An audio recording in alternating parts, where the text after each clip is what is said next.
Hey everyone, welcome to the free Assange Vigil. This is amazingly week 88 of these. I'm Steve Poikin, and I'm joined by my co-host Misty Winston and Andrew Smith.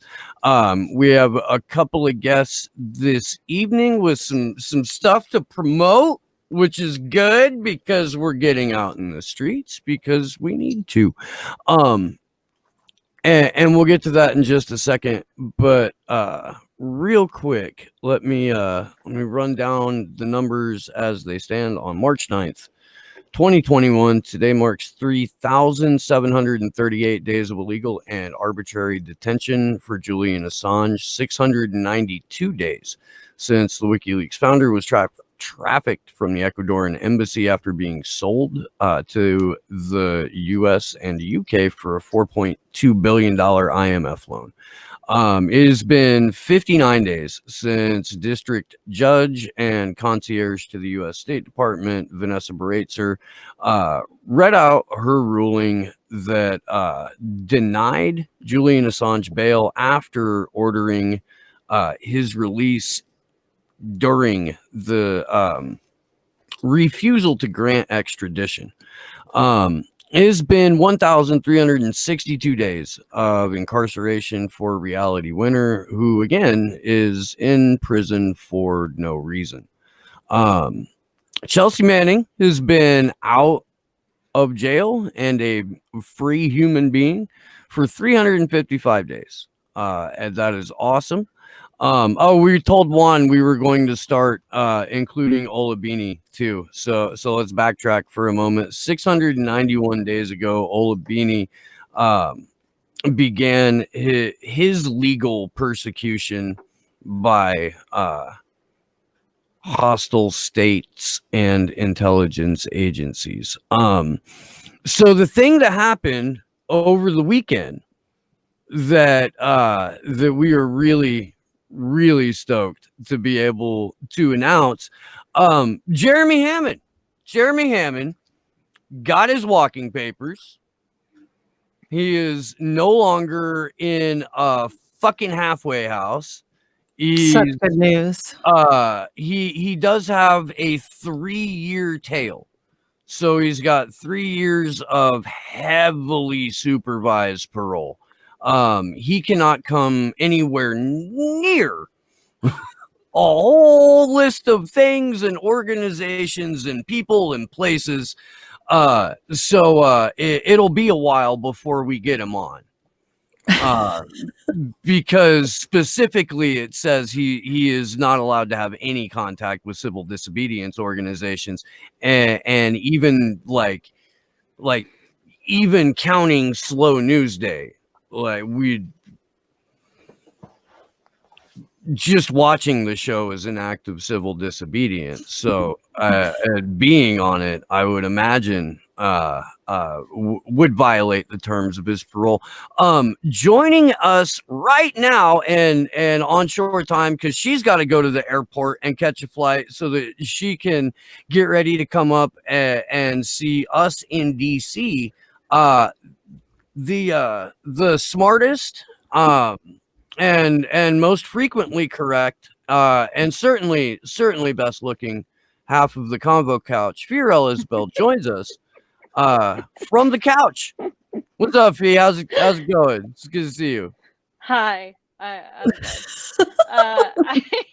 I'm sure Pasta's gonna have a fit with that. He's gonna be very upset that you said Pasta that. can die mad that you're smarter than he is. He can die mad about it. Oh, Pasta.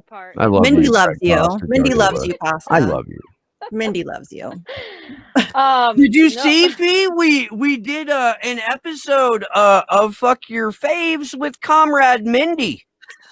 I saw that. You guys, that was fire. Mindy and Anonymous. Mindy brought the heat. I had a lot to be pissed off about. There's more.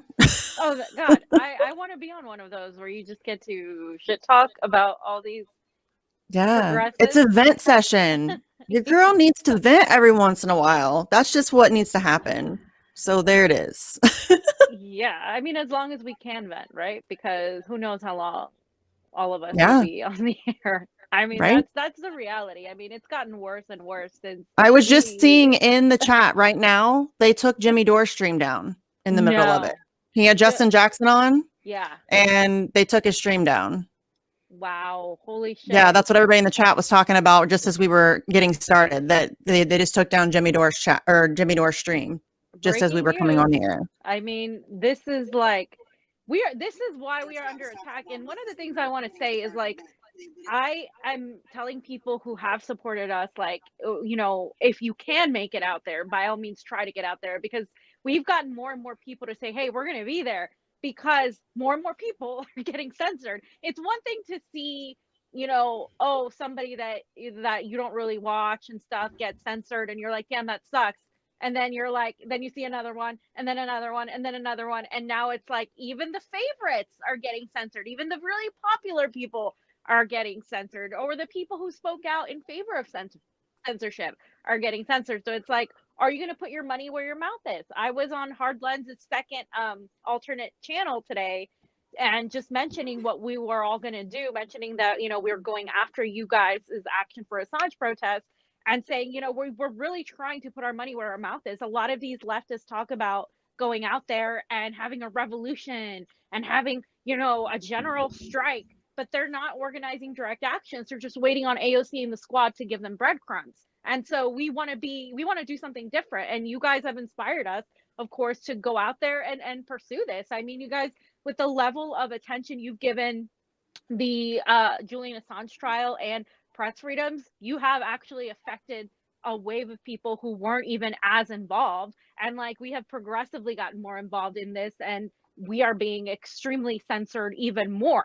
The more we started talking about the national security state, the more we started talking about things that nobody else was talking about, the more disliked we were by a vast contingent of progressives in the Bernie Sanders crowd. And I think you guys have sort of followed that along, and the less we were invited on their shows or invited to do any of that. And you guys know this because you've always been pushed out by the cool kids, as you call them.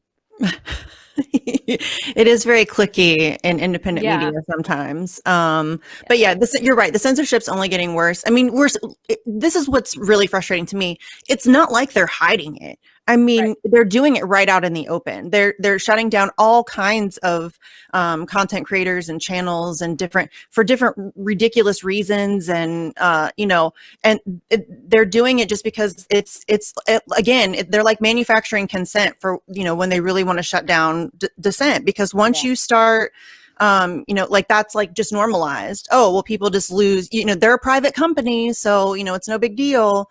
And so people just get kind of desensitized to the fact that, no, that's censorship. Like, that's real censorship. I mean, places like Twitter and YouTube, and I mean, even Facebook to some extent, those are like the town square. It's where everybody meets to discuss ideas. And if you get booted out of one of these things, or if you get you know, demonetized or whatever, you know, trying to get your message out is near impossible. And, you know, so and it's just going to keep getting worse. I likened it to economic sanctions on independent journalism, because that's it, you know, that's what demonetization really is. They're trying to sanction people out of doing what you're doing. Which is why I tell everybody, please support independent media. Please. That's an amazing analogy. I mean, I think because that's exactly what it is. Now we're all hit monetarily from being able to do the things we want to do, cover the things we want to cover. And it's like, they know this. They know that a lot of us who are in independent media are working class, and we don't have that, you know, same ability of having these thousands of dollars and getting paid to just actually go and spew the state narrative. And I think that's actually like an interesting, like the perfect way of putting it. So I had Kid on over the weekend and got to talk to him about what happened to Hard Lens Media, and I was like, so dude, you went out of your way to self-censor and they still got you. Did you learn anything? You know, and he's like, yeah, we're going to be even more careful next time. And I'm like, you got the wrong lesson. Yeah. If that's the lesson that people are taking away from this, is that you have to pull back even more. If Jimmy Dore doesn't come out tomorrow and say some shit like, here's Whitney Webb, or I'm sorry, I should have been going harder, because if they're going to take down my live stream in the middle of a talk with Justin Jackson, and I haven't watched, I'm just assuming they're accurately describing what happened with Force the Vote and Medicare for All and shit like that, like shit that doesn't even fucking matter because it's a rigged game. Like that kind of shit. If they're going to take on your live stream in the middle of that and your reaction to it isn't, here's Whitney Webb, or let's talk about the Great Reset, or, you know, I've been doing some research into Pfizer or Moderna or AstraZeneca, and I found some pretty disturbing things that I would like to share with my 800,000, 900,000 subscribers that I feel like might benefit you, you know, to be fully armed with a little bit more knowledge. If that's not the reaction, then everybody's learning the wrong fucking lesson. Agreed. I mean, I agreed 100%. Like, I think for us, it's like we've continued talking more about elections. We just, you know, we're hesitant to tell people to continue going to YouTube. So a lot of our videos that got taken down or completely demonetized, we're telling people to just watch them on Rockfin, censorship free, because that's the place you should be getting it censored. I don't think the key is to censor yourself. I don't think that's going to fix anything, because eventually you're going to turn into something you weren't supposed to be. You're going to turn into pretty much regurgitating the same narratives. And for what? For money? I mean, that's not worth it. I mean, we didn't go into this for money. We didn't go into this for, you know, for any sort of celebrity status. We went into it because we cared about the movement. I mean, the way Pasta and I actually journeyed through this thing is we started with people who were part of the Democratic Party, but were progressives. And the vast majority of those people went back into the Democratic Party after voting green in 2016. They kind of regressed back into the Democratic Party. So we're done with that. I want to cover more stories that are actually out there more. I want to do more of that coverage. And if we keep getting censored for doing that, then that means that, oh, now you are a threat. And I think instead of being afraid of getting shut down, we should try to build other platforms. You know, and like, as much as I want to, we haven't even reapplied for monetization yet, because we're like, we don't even know why we were demonetized, because obviously we're demonetized because we're a threat, but they didn't specify, right? They just said harmful content. So even if we reapply and we don't get monetized, oh well, like, we're still going to continue doing what we do on Rockfin, and we're not going to hold back about the election, which, by the way, the election coverage that we've done has cost us so much, like, strife when it comes to even people we know personally in the progressive left. They completely have just like, oh, you're a right winger and this and that. Like, it's crazy that people who know you all of a sudden, like, because you're covering something from a more nuanced perspective, they completely have shifted their whole attitude. And I think that tribalism is what is hindering the left from being able to have like a large working class movement. And you saw what happened with MPP. You saw what's going on with the Green Party. None of this shit is going to be achieved by playing electoral political games. We're going to have to actually do what you guys and what we're trying to do, is actually go on the ground, build a movement, build connections with a mass movement of people, and then demand things that way. They're never going to give us power. Yeah, and not only are they censoring you, sanctioning you, they're also now attacking you with more smear articles. Right. Like coming out of the Daily Beast. Do you want to like talk about that a little bit too? Because that just kind of adds to the extra level of bullshit on top of the sanctions and on top of the censorship. Steve described it perfectly. What did you say? This is like a Twitter thread. Yes, it was a hit piece masquerading as a Twitter thread. Yes, or no, a Twitter thread masquerading as a fucking Twitter thread masquerading as a hit piece. Yeah, yeah. I did, just a fucking dead ass. Like it did. It looked like someone's like revenge drunk tweet where they were just trying to pull every fucking trigger word imaginable out of their ass and throw it onto the page. Like, I really am. They could have been more successful and used up less words if they would have taken a crayon and written enemies list and like, you know, wrote down a couple of people's names. It would have served the same purpose. It would have. I'm glad the Daily Beast got a thesaurus, though, because when they smeared me last year, it was you're the sum total of the conspiratorial left. So I'm glad that's branched out a little bit. I would like to welcome my fellow tinfoil hat crazies, like the people who have consistently been getting everything right in terms of COVID and the election and so many other issues like the Convo Couch, Tedros Speaker Mariam, Nico. Who else got dry? There were a couple other people that got like burned for it, and I know Jimmy got dragged too, which just like everybody gets a boost out of that, right? Like when the Daily Beast smears you, it's like a Christmas present. Because all of a sudden you get flooded with new subscribers and new follows to the Twitter account. People are like, "Are you fucking kidding me?" They went out of their way to write that. I bet that does happen because I experienced those stupid lists on Twitter, like on a much smaller scale. Like the Daily Beast isn't writing articles about me, nor should they. But those little stupid Twitter lists, like those, seriously, every time somebody puts one of those up, I get new Twitter followers. And I'm like, I send these people a fruit basket, like, hey, thanks. I appreciate you. Like, you know what I'm saying?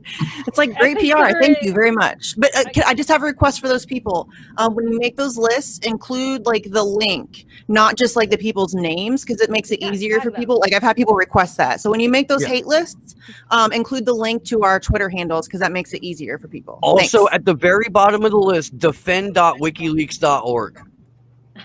So people can go donate to Julian Assange's defense fund. Yes, please. I consider it a badge of honor that the Daily Beast, Clinton, Chelsea Clinton sits on the board of the Daily Beast, etc. And they get money from Wall Street, from the defense industry. I consider it a badge of honor that those people are going after, a certain group of us. And the attack specifically regarding us, first of all, they called us podcasters. We don't have a podcast. What we do isn't necessarily a podcast. But that was interesting. And then they fixated on Pasta's. They mentioned my name, but fixated on what Pasta said when we interviewed, of course, Magnus Panvidia, and when he's talking about, I would like to see some unity in the streets. I know that the Proud Boys and BLM are they're fighting at each other, but let's face it. In reality, they have more in common than they do with the people at the top. Now, do I think there's going to be unity between BLM and the Proud Boys? No. Do I think Pasta was actually saying that was a thing that was going to happen? No. He was just trying to make the point that our neighbors are not our enemies. And you guys have said that countless times as well. Like the people at the top and the 1%, the national security state, etc. They're our enemies. They're the ones that are manufacturing consent for everybody to become an FBI agent now. And while we simultaneously bomb other countries. And so the fact that Pasta said that and he's attacking the elites, the 1%, and that's what we talk about too, and that's what they're mocking. Oh, the cabal of elites. They literally admitted in the Time magazine article that there was a cabal of elites for using their words against them, but we're not allowed to do that. So it was really interesting how they're trying to say that there's this red-brown alliance. Now, the same words that people like the giraffe, Campbell, whatever, would go on Twitter and they make. That's why it's so funny that you said that, Steve, because it literally is the same type of language rhetoric that is like a second grade level type of language that they use to attack people and calling them red browns, which has a whole other historical context that they completely leave out. That is just very like austerity related.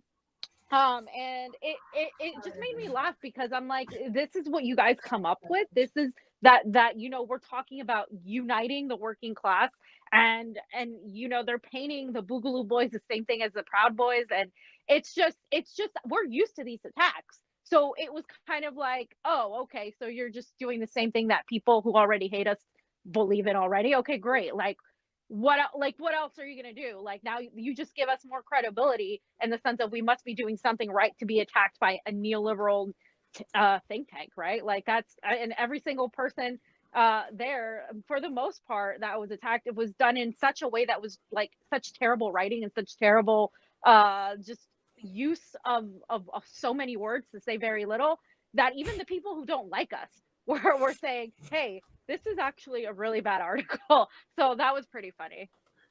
When you've got like the little, like, I don't know, jaded but still in the bubble burners on board with the Daily Beast, like at what point do they go, maybe it's me? Right. You know, and it's just, this is why I call them neoliberals and training wheels. This is why, because they're the same shit that these idiots have been throwing at us and at you guys for, you know, the last couple of years now. It is identical to the rant thread that Alexander Reed, what, Ross? Am I getting that? I don't. Yeah, the three white. The Daily Beast took the time to get my name right when they wrote their hit piece on me, so I don't want to be discourteous. And I know that anyone who has 3 first names as their full name is a sociopath. I know that. That's just science, kids. That's science. But Jesus, dude, they sound identical. They're on the same page. They're reading from the same playbook. Let's smear these people in this fashion identically. And at no point, at least among the disaffected but still in the bubble burners and shit, is there that moment of self-reflection. The same thing that they got so pissed off at the DNC for in 2016, not having that moment of self-reflection after they got their ass handed to them by a carnival barker and literal, like, 3-dimensional freaking just walking fraud case. Like, I don't understand why. Yeah. But look, I mean, in the exact same fashion, almost identically with the same smears. It's just. And my favorite thing is that these people are generally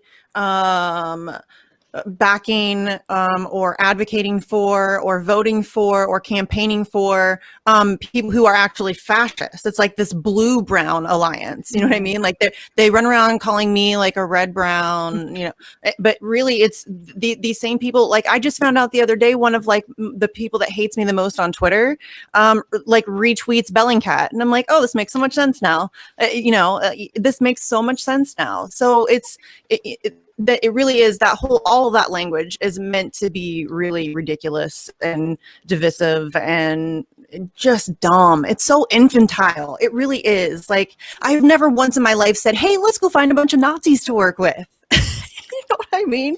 No, but there's like this huge gap between Bernie supporter and actual Nazi. There's a lot of people in there that I feel like we could maybe have conversations with. I mean, does that make me crazy? I guess so. You know, Fee, I know you're on short time, and I'm sorry, Alex. I want to, like, you know, you could jump in at any point. Fee's got a hard out. They got to go get to the airport.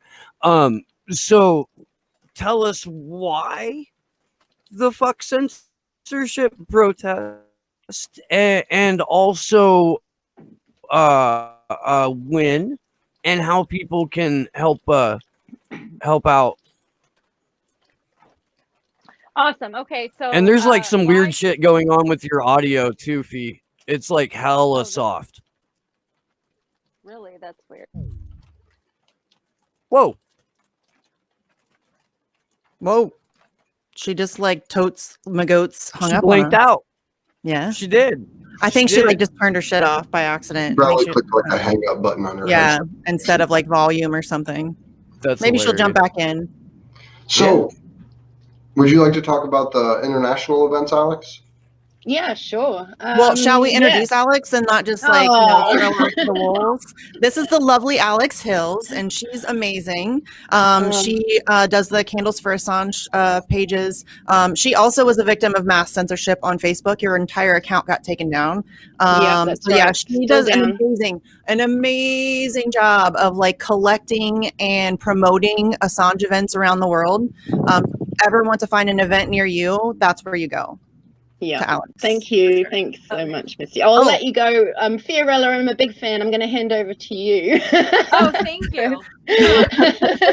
That was weird. It literally just kicked me out as we were about to go.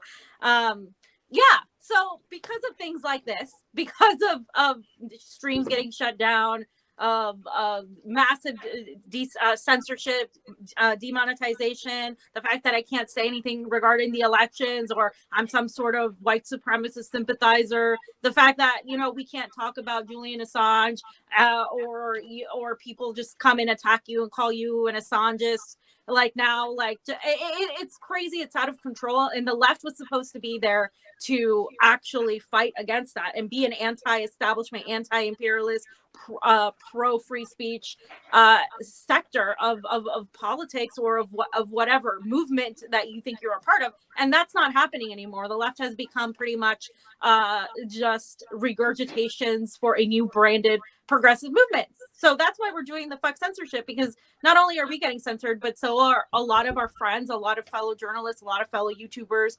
commentators, news reporters, and the police state that has encroached on Americans and on civilians is also doing the same thing at the higher level through the national security state. And we're going to find ourselves in a position where we're not going to have the tools to fight back, the tools to talk about all these issues that we care about, whether it's free press, whether it's healthcare for all, economics regarding a minimum wage, or exposing these corrupt politicians. We're not going to be able to do that if we don't have a free press. And now that's entirely under peril with the Biden administration. So we decided to take it upon ourselves and do more than your Congress people are doing, to follow your lead and to actually protest against censorship via the fuck censorship. It's on March 17th. It's going to start at 2 p.m. right after the Action for Assange protest at CNN headquarters in Washington, D.C. If you have any questions, feel free to email us at theconvocouch@gmail.com. I know people were asking about transportation and how, like, if I knew somebody that was coming from X state, etc. And I know several people are going, so I can try to find how we can best help with that. We want as many people to go as possible, especially since more and more of us are being censored. And I think this could be the start of many protests that we should be having for whatever issue. I mean, if there were other protests happening that day, I would go to them too, by all means. Like, this is the start of what could be a massive movement, and we have to do this. Nobody else is doing it, so why not? Why don't we lead the way and do it? So again, we can you can find us at the Convo Couch at Rockfin. We're still on YouTube for now, but who knows how long that's going to be. So I encourage people to go to Rockfin and subscribe to us there. You guys can find all of us there. And if not, we have a PayPal as well to help with the fundraising for the trip. It is expensive to get an Airbnb. It is expensive to get merch. We're getting shirts for a few of us there, fuck censorship shirts, and we already have them. So yeah, in any way, shape, or form that you can help to share the streams, we will be going live. We will be interviewing some of you. We will be talking about other issues there as well. But I'm excited to go. I'm excited to really take to the streets once again, because I think we're one of the few people doing that, and especially doing journalism and covering the protests and seeing how the police are. Well, the police and the police state are things we need to look to. The police are basically peons for their bosses. So stand up against the Google, against mass surveillance, against big tech, and this is the first start. So please join us. Can I just clarify, wasn't it the 18th of March for the censorship one and the 17th for the Assange action in DC, or is it changed? They're on the same day. They're back to back on the 17th. So ours starts at noon and then theirs starts at 2. Okay, because I've been putting it out because I think an earlier version said 12 noon on the 18th, fuck censorship, but maybe I got that wrong. We do have. Didn't we have something planned? It was an Assange action though for the 18th. Oh, maybe DOJ At the on DOJ, the 18th at noon. Yeah. Okay, cool. So I'm saying the right thing, but just maybe not fuck censorship. So sorry about that. Sorry. We can take a look at it and see. Yeah, it'll be fine. It's fine. We'll work it out. Yeah. But yeah, thanks, Fee, for coming on. Sure. Thank you guys for having me, and I will see you in DC or maybe before that. Yay. Awesome. Thank you. Bye, guys. Thanks. Later. See ya. Great. So should I get back onto those global protests then, and I'll hopefully have the rest right. Okay, well, I'm doing this from memory, so hopefully I get everything right because my phone is being used right now. So on the 17th, we have got DC, obviously. So you guys are starting off at Google, aren't you? And then you're marching off to Fox CNN and Fox, and then CNN, and then Google. And then we have Amsterdam and Dam Square. Also on that day, we have Wellington. We're going to do a billboard drop in the morning at 7:30 if anyone wants to join us, right near the UK High Commission on the motorway. And then we'll be there at midday at the Parliament to do our Clovers for Assange action. We have Vienna, who are doing their usual Wednesday, but it's handy that it's also conjunction with this Clovers for Assange, so I made them a poster. We've got Tampa are doing an event, and I've only just put that up. It's all listed on Twitter and Facebook now, so it's all up to date. What else have we got? We've got Dusseldorf at 5 p.m. They're going to be also there's a whole bunch of German actions going on around that date. We've already had Boston on the 8th. We've got Sydney on the 12th, and there's a lovely action going on with Melbourne for WikiLeaks. Basically doing a road trip through Australia. They've already been to Canberra, and they're heading for the 12th to be in Sydney for their usual town hall Sydney action, which has been weekly for, I don't know, 58 weeks or something like that now. So they're doing a really amazing job. But Melbourne and Sydney will be joining together with the forces there at People for Assange and Ian Rose, so his group, SWAC Sydney, they're all helping organise that. And then there's an action on the 13th in Adelaide, and that's because their local representative there spoke up for Assange, and so they're having a special action on that day that they'd planned before they knew the date, unfortunately. And then a whole assortment of German actions, which have been ongoing for pretty much since the very first Candles for Assange, mainly because of Patrick and freeassange.eu, who do a wonderful job listing all the European actions. And so, there's Stuttgart, Hamburg, Bremen, Esslingen, Cottbus, did I say? Yeah, Köln.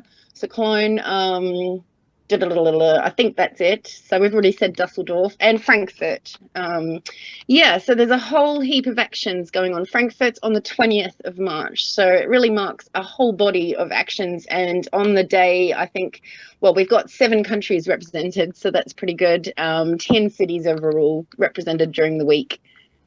Yeah, so that's my news from the listings of actions, and of course we're putting the call out there to get anyone else to add their city, even if it's just a solo action, or if they want to do something online, maybe we can help at Unity4J and live stream it, or you guys might be able to do that. I'm sure that that offer is open to people who feel that they can't do protests because of lockdown measures, and maybe that's an option for them. If they can gather some people, maybe we can help them host or help them with graphics or anything they really need to support them doing action of any kind. I believe in London, the reason I haven't mentioned London specifically is because I'm not allowed to. So that's a need to know basis. It's just too Orwellian in England right now for protesters.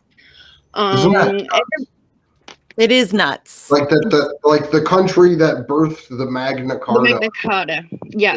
And thousands of years of work to get to here, and we're just stepping off the cliff. It's incredible. I mean, they've been arresting people forcibly from Speaker's Corner, which I don't know if you know what it is, but it's an institution in Britain.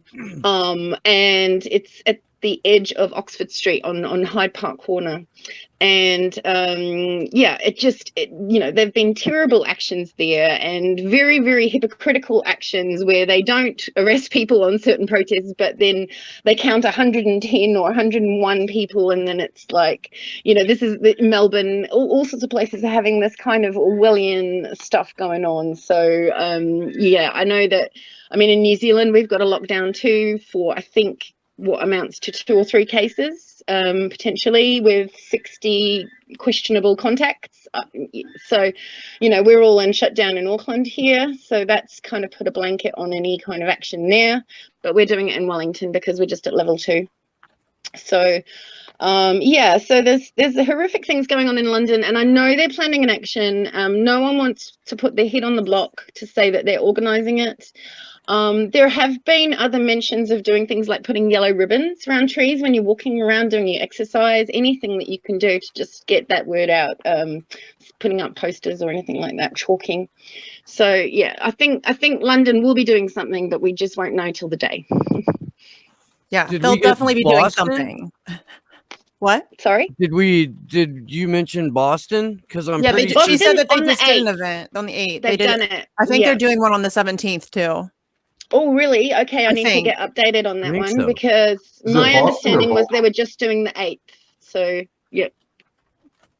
I think they said they were going to do something. I could be wrong though. Yeah, we can double check it, but I'm pretty sure they said they were going to do something the 17th too. Yeah. But we'll check. There's so many to keep track of, which is good. Yeah. That's good. Yeah. Yeah. I'm impressed with your memory. Seriously. I couldn't do the times and all the places. That would be too hard. But still, but really, a good site for Europe to check out is freeassange.eu. It's really wonderful listings. It does have an English option in there, although sometimes it's still hard to read some of the stuff. But they are covering all those German actions, which are too numerous to even begin to mention, but they've been ongoing for like a year more. Yeah. Nice. Go Germany. Right. I love seeing that country stand up and say, like, we're not going to watch this happen and just sit idly by. Yeah. Yeah. Well, they would know. They would know. They know. Right? They recognize this shit. You know what I'm saying? Yeah. And that's why the freedom rallies have been huge there. And you've got the Barrington Declaration coming out of there. And, all sorts of good movements going, hopefully, to get the truth out. Yeah. Yeah, it's amazing that we have to fight this hard for truth. It sucks. Well, and that's kind of what Fee was talking about too, but what we're seeing now that we really haven't, I don't know, either in a very really since something like Occupy, which had so many different facets of people supporting it. But we're starting to see now, people going, maybe I should take my activism and use it to support a thing, instead of this political party or, and when people can come together, when everybody's individual issues, as soon as people start to realize that we can't even communicate these without a free press or a free and open internet, nobody's gonna even be able to know the thing that we're talking about because it'll be that shut down.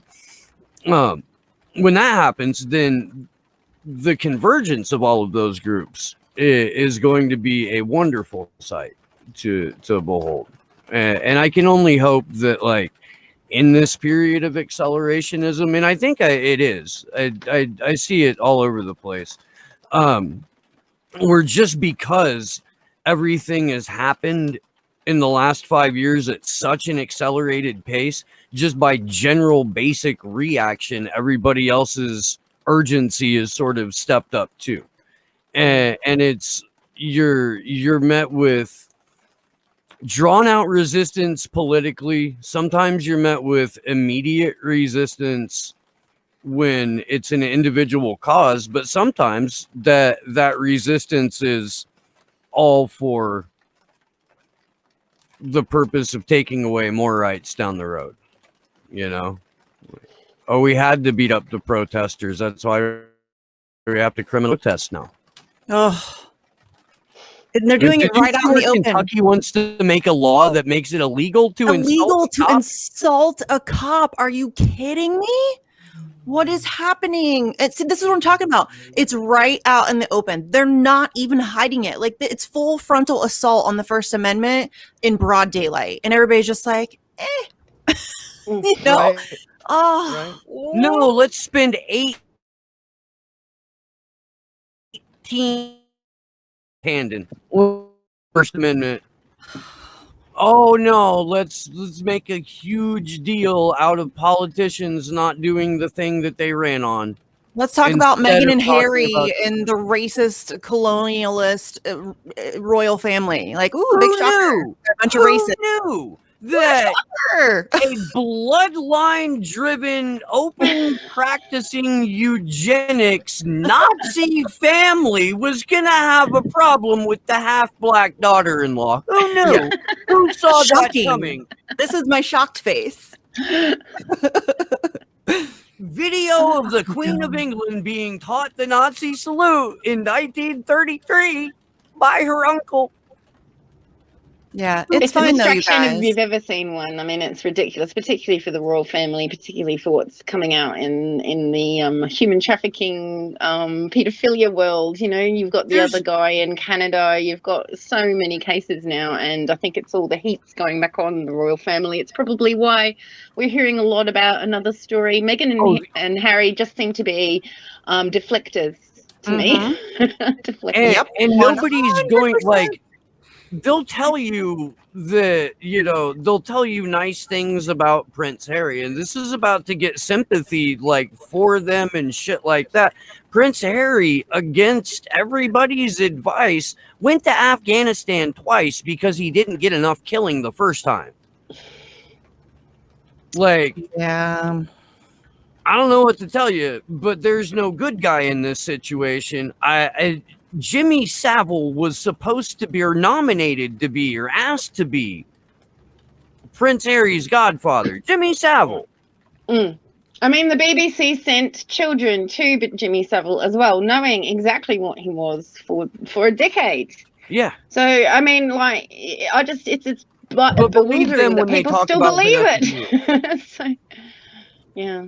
It's amazing how they're able to do it seriously, like kind of right out in the open. And just nobody pays attention to it because they control what you hear and what you have access to as far as information. And you know, journalists. I mean, what journalist is going to take that on until it's, you know, kind of a too obvious to ignore kind of a thing? Because that's, I mean, that's dangerous to talk about those kinds of things. Really, I mean, we see what happens to journalists around the world. I mean, we see that. We see what's happening to Julian Assange. Like, these are scary fucking people, and they're complete psychopaths, all of them. Complete psychopaths. That's like not, I don't think that's an unfair thing to say. You don't reach that level of power without being not a good person. You just don't. Not in the system we have right now. It just doesn't happen. You can't.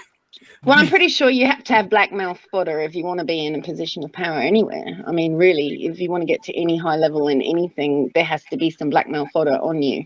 Whether that is pedophilia or human trafficking, doesn't have to be. It can be anything that would bring you to your knees, you know. So there you go. This is why we have psychopaths in power, and we reward them for such. Well, there's only two roles at that point. It's blackmailed and blackmailer, right? Yeah. Right. Like, so I don't think everybody gets to take a turn at being the blackmailer. I think that creates a like almost pyramid of being able to leverage influence, and of course, the lower on the pyramid you are, the more you can be influenced and the more you can be leveraged against. And it's only through going out and either creating another lower tier to that you can then exert some influence or leverage or manipulation or blackmail over, or you get to graduate and go up a tier. But it's at no point is there not somebody being exerting some sort of malicious coercive influence, period. Full stop. That's your government. That's the World Economic Forum. That's the royal family and everybody in their sphere. Like and yet we go, if we slap some new parts on this system without addressing the fact that it's being manipulated and was designed by murderous sociopathic pedophiles, everything will be okay. If we just vote harder next time, Steve, we have to just phone bank a little bit longer and canvass a little bit faster, and it'll be fine. In the same way that you hear that bullshit about now's not the right time for this vote. We can't, now's not the time for that. There's also a giant chunk of independent media that feels identical about that to what they'll cover. No, I can't cover that right now. I'm not big enough. You know, I don't have a big enough audience to cover that right now. Okay, well, what happens when you get a big audience? Then you're going to want to protect everything that you've been able to build because of that audience. So you're going to self-censor harder in order to protect that. You're not going to be able to suddenly become a grandiose truth teller if you make it to like the next level. If you got there by self-censoring, you're going to be expected to continue to self-censor. And the moment you don't, you're going to get your shit yanked. So you may as well come out fucking swinging. Yeah. That's not how people think, though. They'd rather have the clicks and the Patreons and... Bro, Kevin Gostola, do the work. Do the work that nobody else is doing. And even if they hate you, they'll have to report on it based on your work. So they're either going to report on you or they're going to report on your work. Either way, you're doing something that nobody else is doing. You're doing it consistently. And they have to respond to it.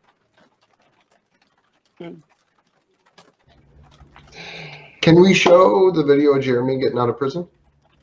Yeah. Yeah. If somebody wants, if you can share it on your screen, I can share. I got it all. Let me.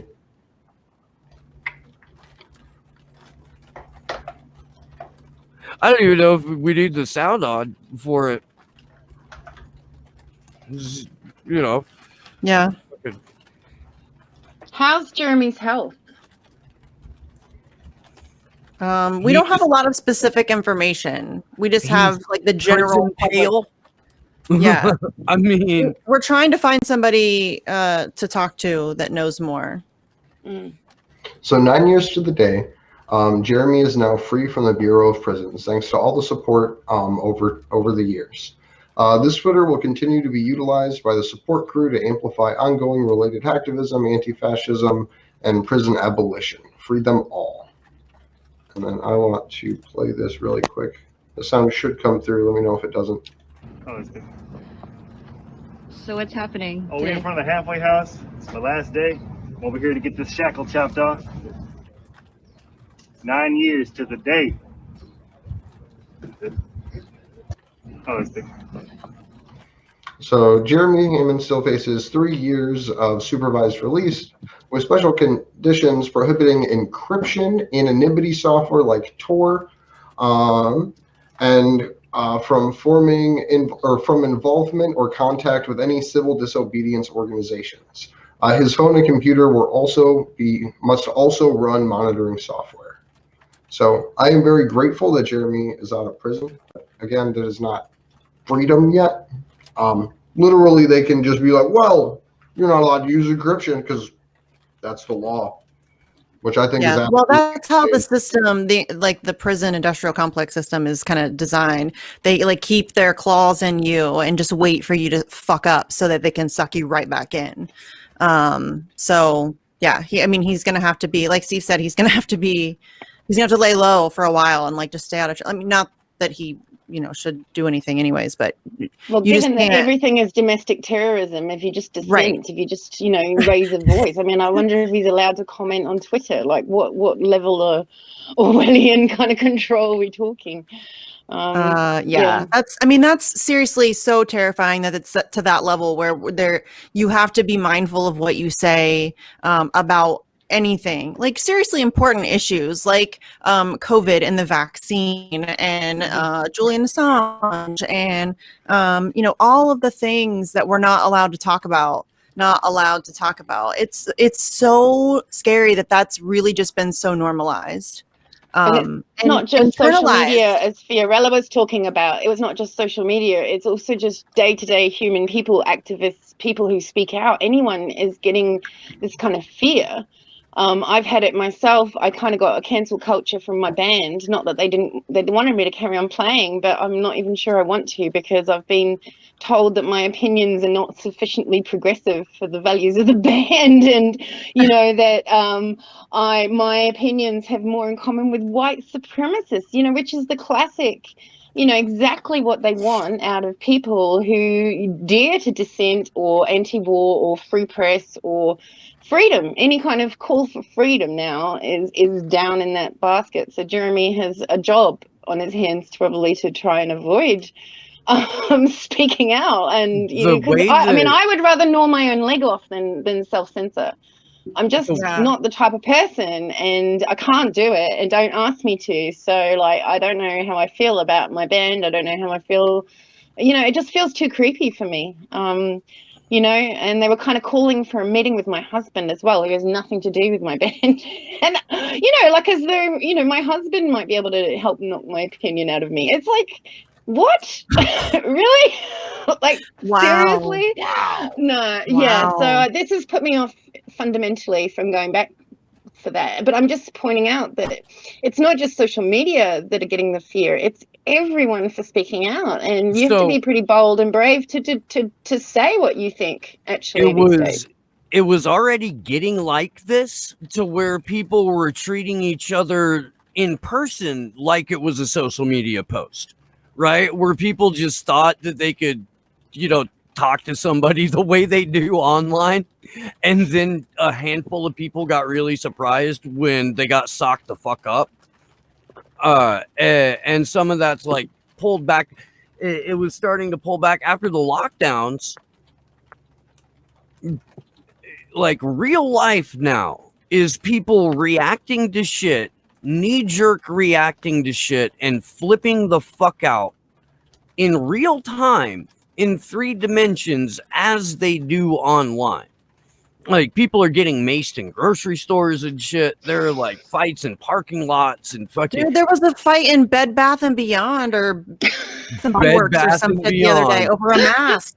Over a mask. Like the lady wasn't wearing a mask, so like 3 employees like tackled her to the ground. Like, okay, she's not wearing a mask, and so you tackle her. Like, isn't that more dangerous than just ignoring her and letting her just whatever? Like, I get it. Like, it's annoying to have people yell at you about.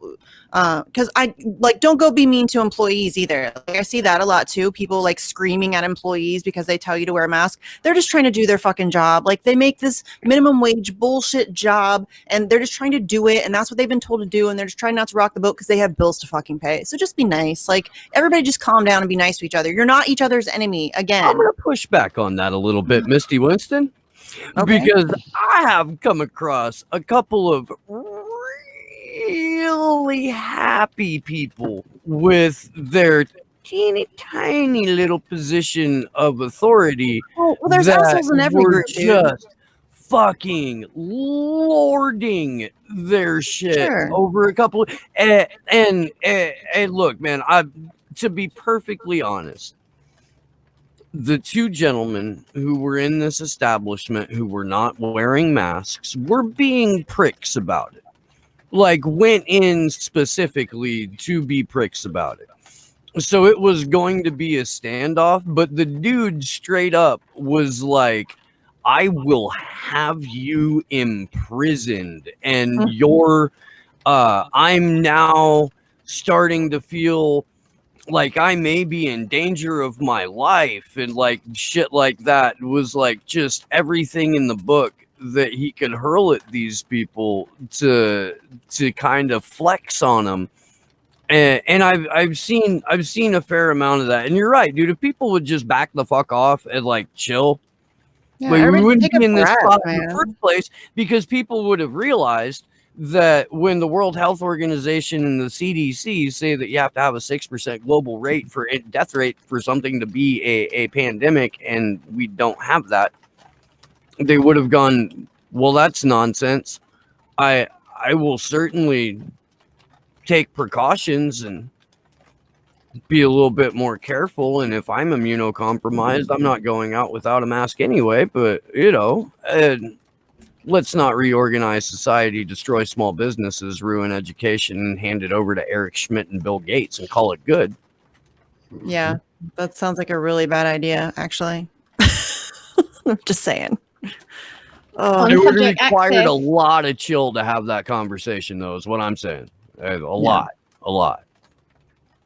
I was going to say on subject access, I think I saw yesterday a British police accosted a 14-year-old girl about wearing a mask or something like that, and she ran after a policeman who was saying something like that and sort of tapped him on the back.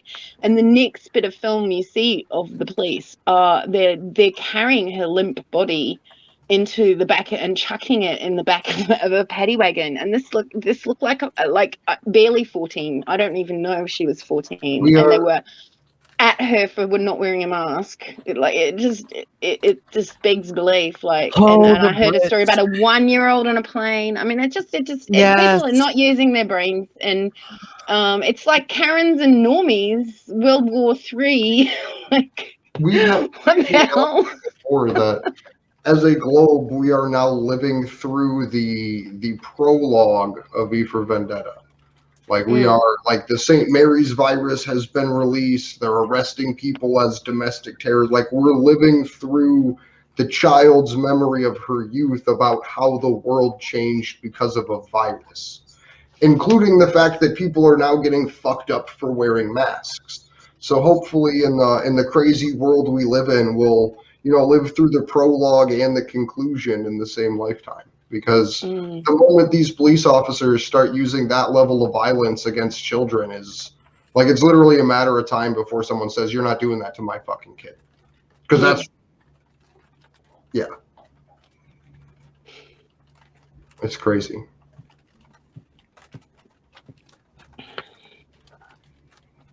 dead air. Sorry, I was reading chat. Trying to. I always feel bad when I neglect the chat, but I always neglect the chat. I'm terrible at this. So we have kind of a video night lined up. We have 2 pieces. One of them was an interview that Taylor did recently. And the other one is a senator from Tasmania, I believe, something like that, in Australia, an Australian senator that gave a speech on the floor, specifically appealing to Joe Biden. So we have both of those. And Merrick Garland. And we have an article that Stella had tweeted out up from Press Gazette that just really explains the risk in the UK really well. So we can jump into any of those, whichever anybody wants.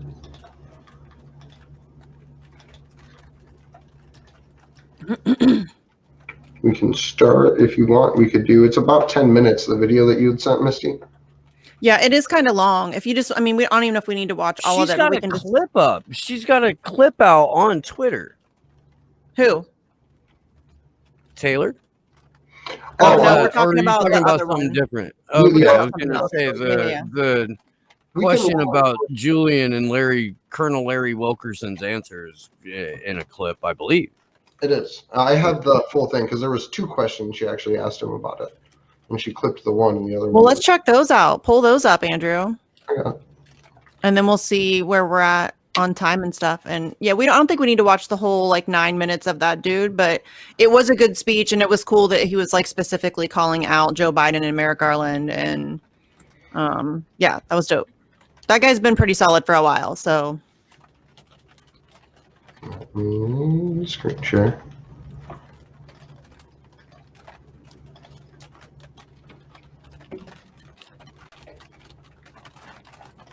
And I mentioned earlier Jamal Khashoggi, a journalist, of course, who was a threat to the establishment. Another journalist who has also been a threat to the establishment is WikiLeaks founder Julian Assange. It's a case that I've covered very closely. Julian Assange, through WikiLeaks, exposed U.S. war crimes in Iraq and in Afghanistan. What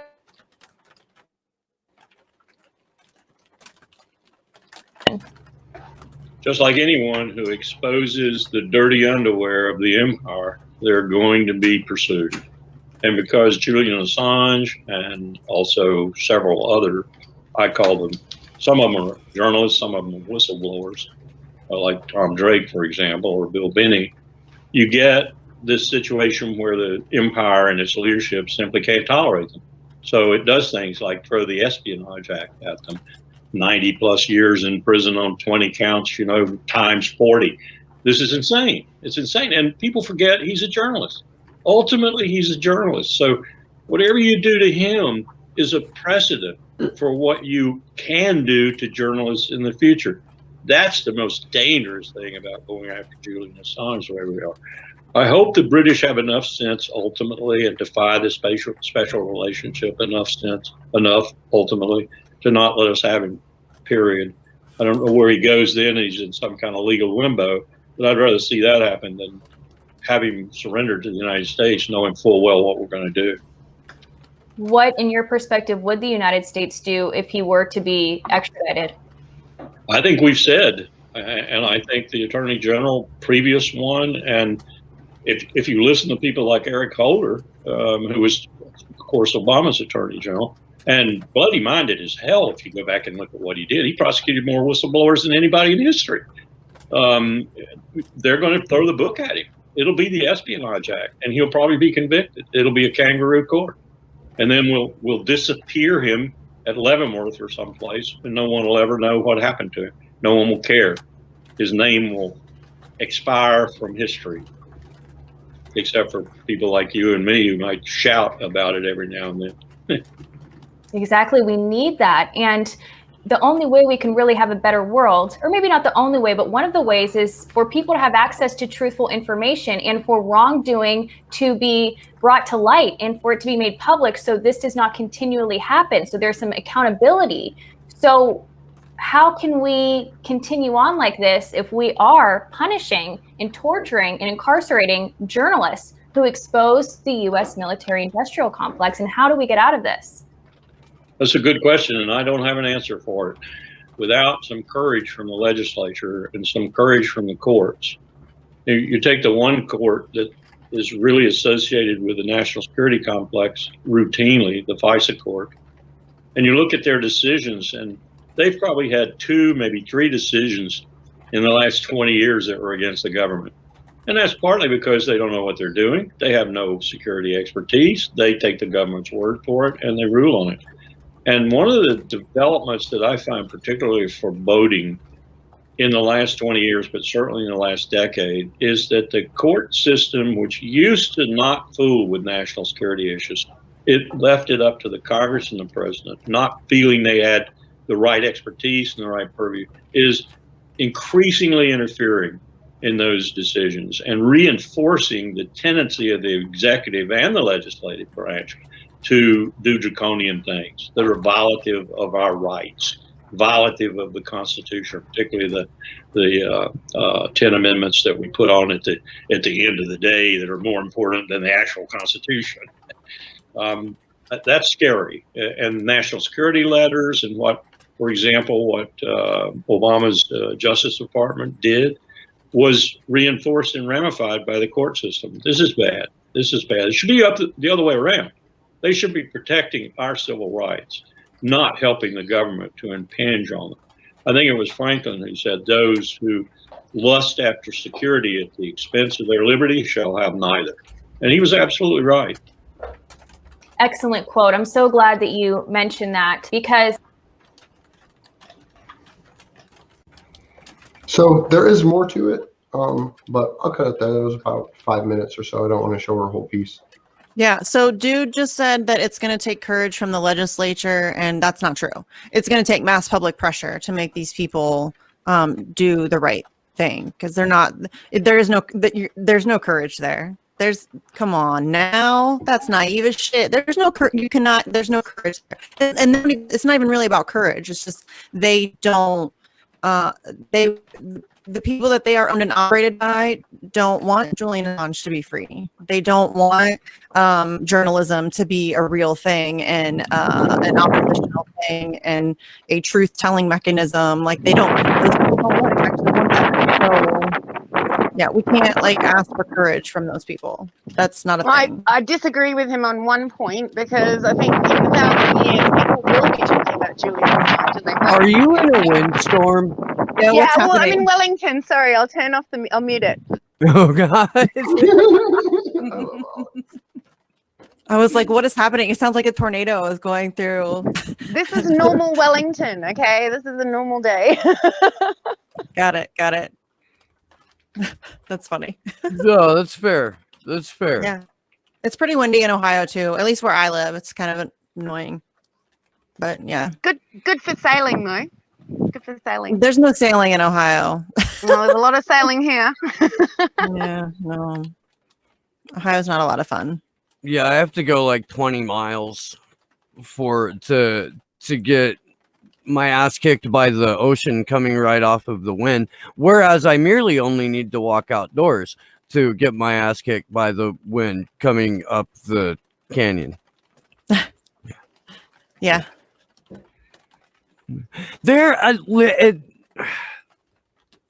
I feel like there should be, if they're going for wind as a sustainable technology, I feel like there should be more wind farms in California. There's some, but Jesus, dude, I was driving into Santa Cruz the other day, or I was driving up the west side of Santa Cruz, and they could so easily provide solar power to the entire community off of just about a couple of square miles, of this sort of beachfront area just right outside of town that nobody's using except for it's owned by the dump, and the dump won't let anybody do anything with it, even though it's on the wrong side of the highway right by the ocean. Yeah. But it should be a solar farm, I think. You can do that. Little windmills right up by it too. Windmills are adorable. Cause cancer. Yeah. Don't you remember The that? best combination is to have like solar, wind, tidal, central heat and power. Put water pipes underneath roads and collect the heat and use it for community hot water heating. The only way really for renewables to work is if you use lots of different types and combine them. Because the problem is the peak load. The peak is the problem.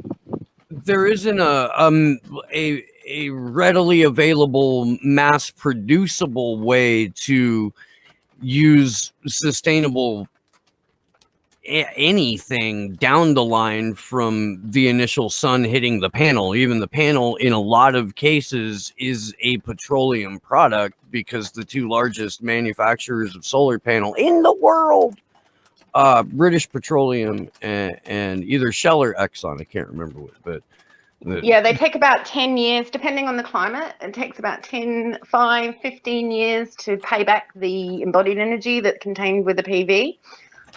So that makes them really on a negative until they've lasted that long. And the problem is not all of them last that long, and they're not optimally cleaned and kept, maintained for their life. So this is the issue, that we can't fully rely on solar, we can't fully rely on wind, but obviously with a combination of all these things and other ways of, dealing with our energy use, like building with hempcrete, like you can retrofit houses with hempcrete and avoid all your heating bills. But the building rigs in general in the Western countries are actively against that kind of self-sufficiency. It seems like, from what I can gather from the rules around the world in terms of architecture. Yeah, it's a pain. In terms but of yeah, everything. that would make a big difference, because I mean, in New Zealand, you're allowed to build sheds as houses, and 90 mil thick timber is all you need with a bit of weatherboard, and it's just shit. It's just, you know, and the things that would make it breathable that we're not allowed to do, you know. So it's just, it's as though they were acting against those things, all the while things like the Great Reset are pretending that's going to be on the foremost of everyone's mind, but it's just the opposite. We're gonna get at the opposite.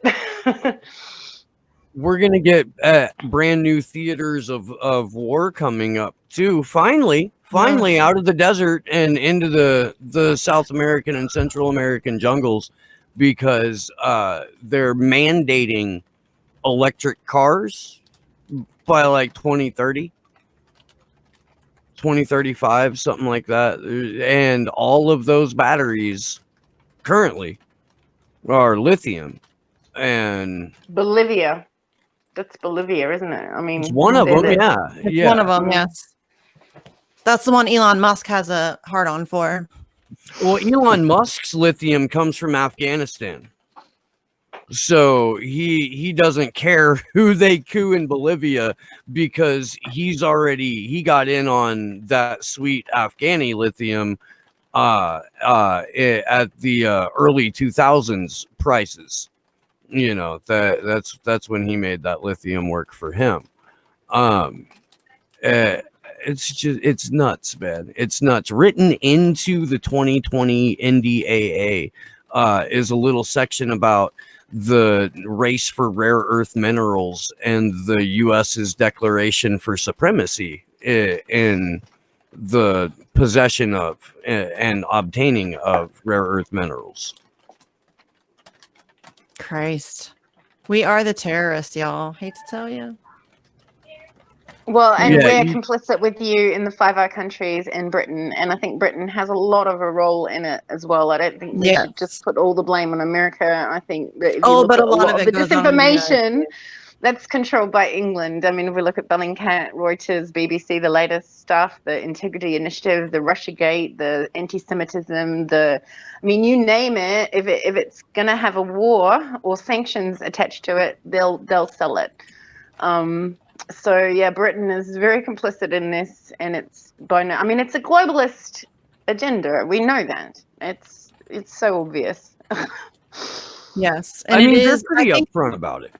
Yeah, but I think the reason I feel like the United States deserves more blame is because we're kind of the muscle. We're the ones, you know, blowing shit up all over the place. And I know that, you know, the UK does that too, and every country's got their bullshit going on. But man, we're really good at it. You guys were really good at like slaughtering people and blowing shit up. Like that's our thing. Yeah.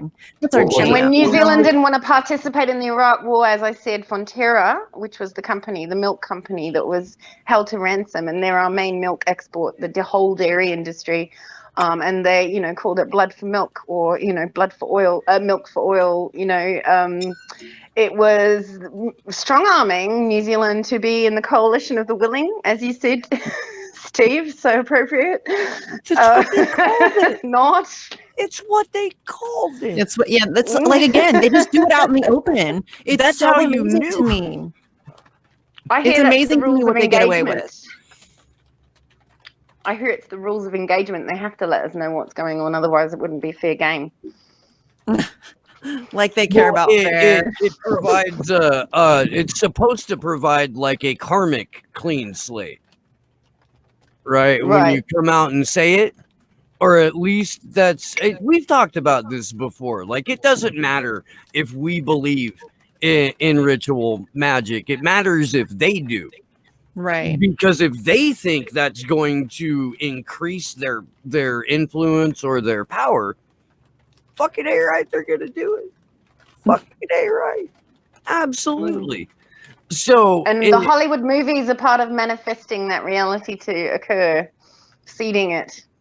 And I mean, even the art world, which I was loath to discover, given that my mum was in the art history world. And yeah, apparently the whole art history psyop of the modern art is Jackson a Pollock CIA narrative. Yeah. If you Yeah, guys my didn't mum know spent a modern long art, time fighting that system, and it really hurt her. I mean, she's got dementia now. I don't know if that's partly because of her workaholic tendencies or whether it was because of the stress of that job. But yeah, she was fighting up against crap all the time. There's propaganda everywhere. Okay, It's dude, everywhere. but like straight up, the CIA jumped on and promoted and like funded and created spaces for modern art because Soviet art was considered a threat to the American way of life. So they dead ass created a movement and fucking like gave the world Jackson Pollock to I thought that was partly to communism. subvert people's, like, so you have to question everything. In other words, you think that you're not capable of understanding the intellectual position on the art. Therefore, you're already subordinate to the intellectual voice on what the art means, which is really going against the whole nature of what art is supposed to be about, obviously. But, yeah. I believe that it's subversion of our ability to hold power to account because we question everything, even what we see. So if you've ever looked at Jackson Pollock and went, that fucking sucks. No, it's because corporate art sucks. That's corporate art. Yeah, dude. It's supposed to make you feel like you don't understand it. It's supposed to prey on whatever insecurities or feelings of insignificance you have as a tiny human on a little blue dot floating in space. It's supposed to. It's supposed to. But if you've looked at it and you're like, come on. Well, the same thing can be probably said to be true for physics and for ancient history. Like, I know an awful lot about archaeology and ancient history, and none of it gels with the academic position on it. And it's a part of the same psychological operation to make you feel small and insignificant, I believe. Well, and a lot of physicists are trying to push back now with, but they're called quacks or pseudoscientists, right? There's a reason that McGovern includes academia as part of the Mickey Man. And academia is so corrupt. I wouldn't be surprised if it was my professor who saw to my account being removed. I wouldn't be surprised at all. My master's professor. And colleague, because I did lecture at Victoria University for a while. I wouldn't be surprised if it was that got me banned from our arguments about Agenda 2030 and Agenda 21. They didn't go down well, and neither did Building 7, and which I really pushed. So I think that's why I went down as my academic colleague. That was like the most subtle 9/11 joke ever. But I think academia is the one that really gets overlooked a lot. Like, we know that politics are corrupt, and we know that business is corrupt and corporations are corrupt, but people don't ever think about how bad especially like our higher level education system. It is so corrupted, and it is so corporatized, and it is filled with propaganda. And that's going to be a huge undertaking in like moving forward, is trying to battle the institution of higher education in the United States. It's really thankfully bad. they're not all in on it. What I will tell you is that what I was sold for Agenda 2030 and the ideas, well, Agenda 21 as it was called back then, all these ideas are fabulously good for the green building industry. They're framed in such a way so that from your blinkered position of academia, you really see all these wonderful benefits and how much that would save energy and how much that would stop pollution. And you buy into it genuinely thinking you're doing the right thing. I mean, I wouldn't have taught these first years Agenda 21 if I'd had a clue as to the wider agenda of it all. And how much guilt factor is in on it, and how much it's dissuading the real enemy, which is the plastics industry and the oil, the political cartels, really, the banks, when it comes down to it. You don't know that. You're selling it because you think it's the best thing for your children at the time. And so I don't believe that all academics are on board. I believe that probably the higher up ones that have succeeded and got past the bullshit probably realize that now, but I wouldn't have thought your day-to-day academics would have a clue, actually, as to the wider agenda of it all. Most of them, anyway. Well, that's why they're there, though. It's like when Noam Chomsky is talking to that one reporter, and he's like, if you didn't believe, like, I'm not saying you don't believe what you're saying. I'm saying if you didn't believe it, you wouldn't be here. And that's so true. I think a lot of these people are just useful idiots. Are there some nefarious ones who understand 100% what they're doing? They're fully on board, like they get it, sure. But there are a lot of them that are just clueless about what's happening around them. And it's just they've become part of the system.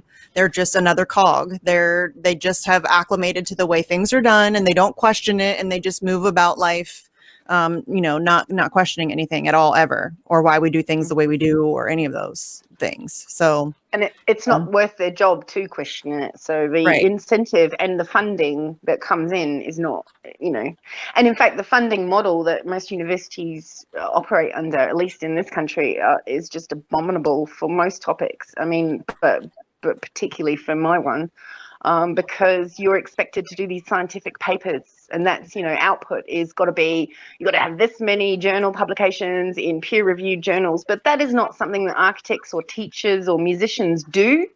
They don't output papers, they output buildings or music or teaching. And so the whole university funding model is based on a flawed scientific, pseudo-scientific kind of, we'll do what's best for the thing that makes us the most money, which is science, but then it's applied broadly across all the topics. So all these academics are trying to just get their PBRF points, is what it's called here, just so they can tick, tick, tick, tick box. So they're so busy just doing that, I don't think they have time to think about the wider agenda. The notion is specialize. Don't look at the wider picture. Don't be multidisciplinary.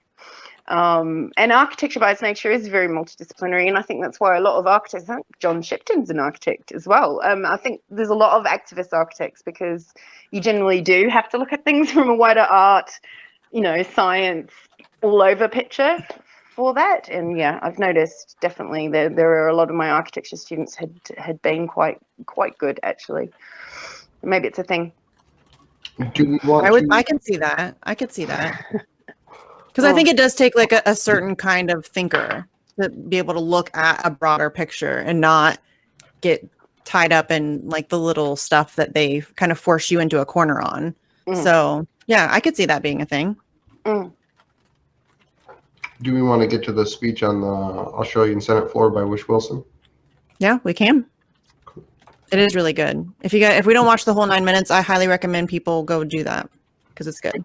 If you want me to pause it, just let me know, and I'll pause it in the middle, and we can talk about just play just play like a little bit of it. I don't know if you want to do the whole 9 minutes, but just play whatever. Just, yeah.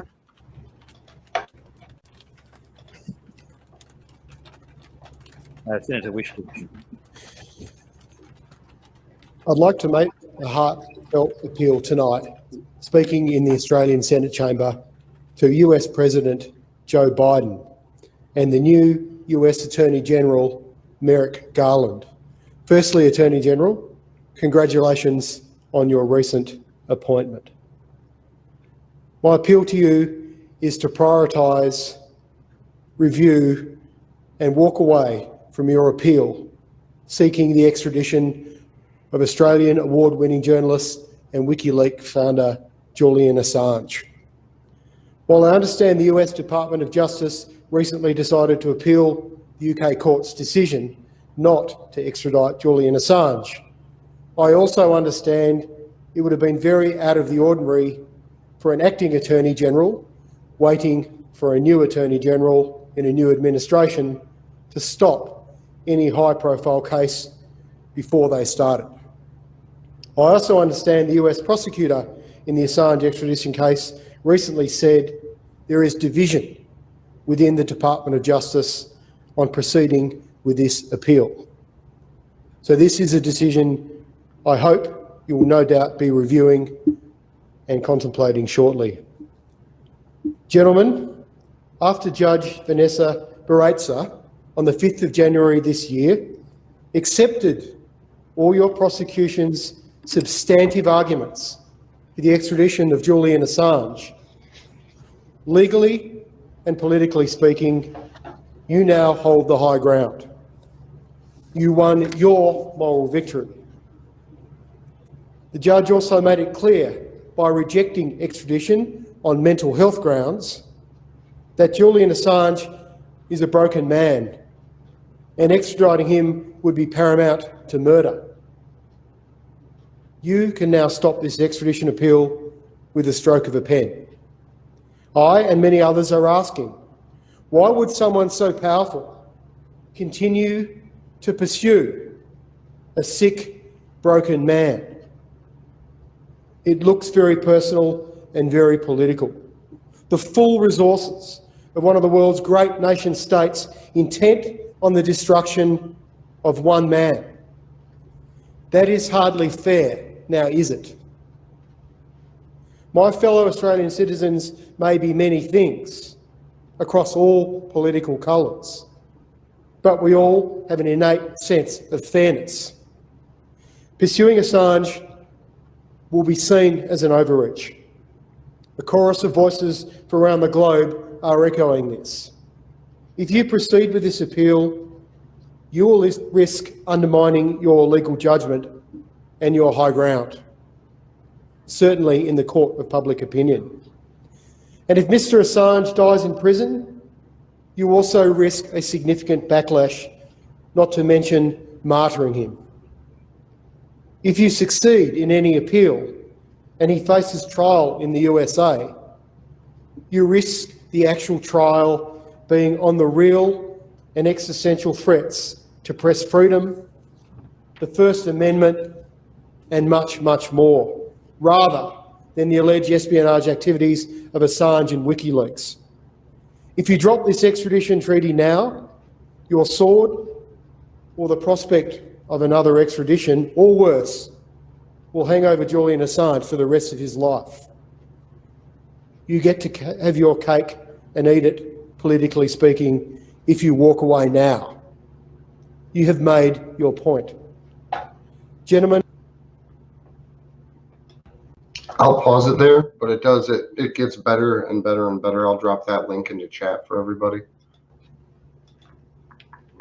That was 4 minutes of about 10-minute speech. Again, this is Senator Wish Wilson from Tasmania speaking on the floor of the Australian Parliament. He does a really good job of saying things in a way that like not make Biden look bad, but you know what I mean? That it's kind of hard to explain, but he does a good job of like getting his point across while also like, you know, see what assholes you would be if you did this. Mm-hmm. Which is good. I like that.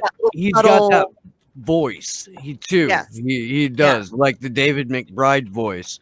Yeah, like kind of like a teacher, like I don't know, like I don't know what it is. Glory said David McBride sounds like he fights mechanical robot space sharks in his spare time with a flamethrower. What does that even mean? That's what his voice sounds like in his delivery. He just, yeah, no, I said space sharks. So I guess it should be, maybe I should clarify. David McBride is in space fighting the mechanical sharks with a flamethrower. Yes, but the sharks don't have the flamethrower. David, can somebody make a picture of that for me? That would be nonsense. Can somebody that can draw make a picture of that? Because I would really like to have a picture of that. There's a picture in the Slow News Day Element. It's Of not David drawn, McBride fighting it's space just, sharks? well, Glory was basing it off of the Force Sharknado movie, Oh, okay. which I didn't know there was one, but she did, so dork. And Yeah, but I really need a picture of like David McBride fighting sharks in space with a flamethrower. Like I need that in my life. I do. I think. my favorite part about talking to David McBride is that every time we've spoken, there's a moment where I'll like break down a situation, give a bit of analysis, and it's brutal. And he'll go, "Yeah, right." And then just kind of move on. Oh. He's what great. I thought was interesting about Peter Wish-Wilson, about what he said, was that he used the nicety of saying, "Okay, Australia, you've sat back and waited for the court case to be heard. This was your excuse before, reading between the lines. This was your excuse before and not speaking out when the court case was active. But now that we've heard this from this judge that he's at risk and he's, suicidal. He's still in custody and 23 and a half hours a day solitary, which is torture. So I think, he's nicely between the lines, getting his view out passive aggressively, if you like. Yes, that's what I love about it. It's so subtle. Yeah. Like it's very well worded. Like it's just there's a lot of like subtlety. Yeah. Like it's dripping with it. He's so good at that, and I like really like that when people are good at that. And he's giving them a lot of grace. Like he's giving them the benefit of the doubt on a massive But he sounds level. nice doing it. Yeah. He's not being an asshole. But he's saying asshole things. But because it's so subtle, you don't really pick it up. It's like I mean, that's what diplomacy is. Yeah. That's putting people absolutely on blast and letting everyone know that just what horrible scumbags they are. But for the look of the thing, you're gonna dress it up special. I mean, it really is. It's it's a high art of trolling, essentially. Yeah, I think that's why I love it so much. Yeah, Do you want me to dive back into it? Do we want to play a little bit more? If you want to. I mean, it's all good, so. Sure.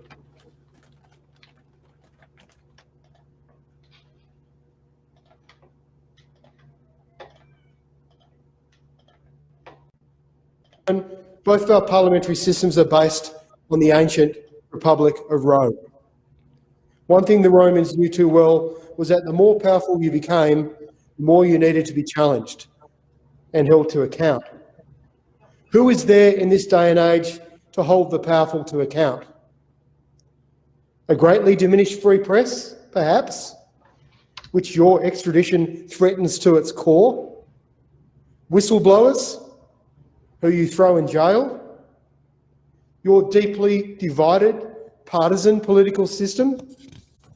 I think not. Gentlemen, if it is not just the destruction of Julian Assange that you seek, but also what he represents, then I ask you to consider this. Politics today feels like it is full of lies and liars. So many lies, layers upon layers of them. Call it our post-truth world or whatever. But we both know it is eating away at our parliaments and institutions of democracy. And you would know this better than anyone.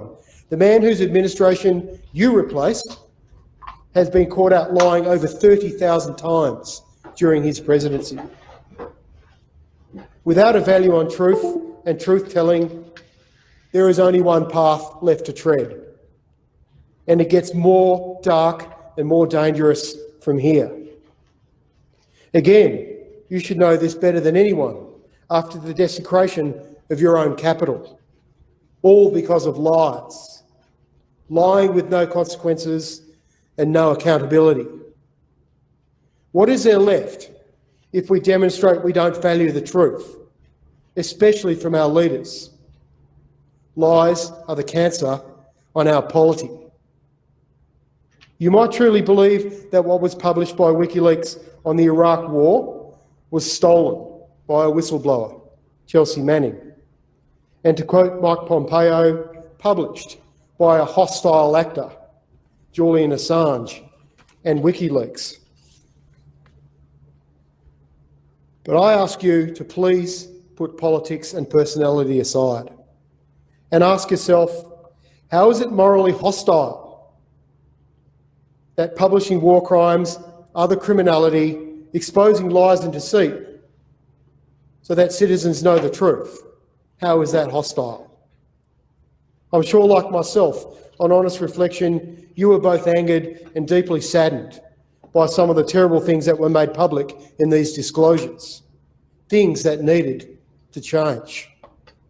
I'd ask you to reflect on the fact that everything published, the documents you are extraditing Assange over, were 100% factual and clearly in the public interest. No lies here, this is beyond dispute. Now, these disclosures may well make you uncomfortable, and the manner in which they are made public may make you angry. But surely citizens have a right to know what is done, the decisions that are made in their names, in their country's names, with their taxpayer dollars, especially when this involves invading another country and the aggression and tragic loss of life involved in a war. And I remind you, reliable estimates and credible estimates have put the civilian death toll of the Iraq War at over 1 million people.